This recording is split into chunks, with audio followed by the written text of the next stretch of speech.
President Trump has assembled a pretty big naval task force off the coast of Venezuela. And we've recently begun using the supreme power of the United States military to destroy Venezuelan terrorists and trafficking networks led by Nicolas Maduro. Ostensibly, it's for counter-narcotics operations, but it looks to most of us like a force that is more intended to intervene or even invade Venezuela. What might be behind that?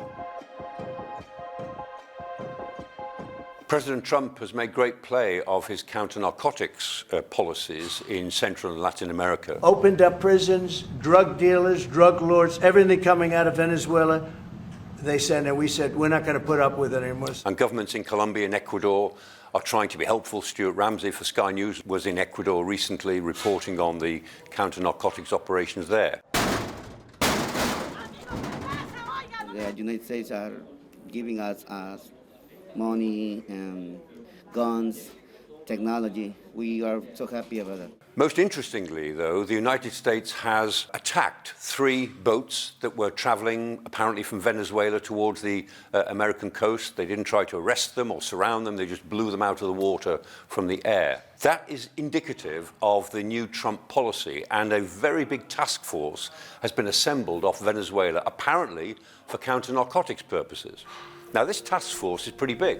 It consists of an assault ship, a littoral combat ship, a cruiser, 3 destroyers, a submarine, and 2 troop carriers carrying the 22nd Marine Expeditionary Unit, who are 2,000 Marines ready to go on land in some operation. And in addition, the United States has deployed many aircraft to Puerto Rico. They're very bombed up and ready for some sort of intervention. Could this be for the purpose of intervening against drug barons, drug lords, cartels? Well, that's possible.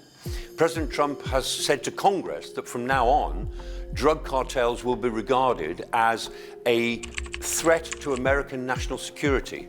And he's saying that drug runners are now unlawful combatants, is identifying the drug problem, the narcotics problem coming from Central and Latin America as a fundamental threat to American security akin to a foreign power. That probably means that this intervention force, is what it looks like, might well start to operate against drug cartels inside Venezuela. It's possible, indeed likely, that strikes might be launched quite soon against certain targets in Venezuela. The Venezuelans, of course, the Venezuelan government will say that this is a foreign intervention, even an invasion, which it might turn out to be.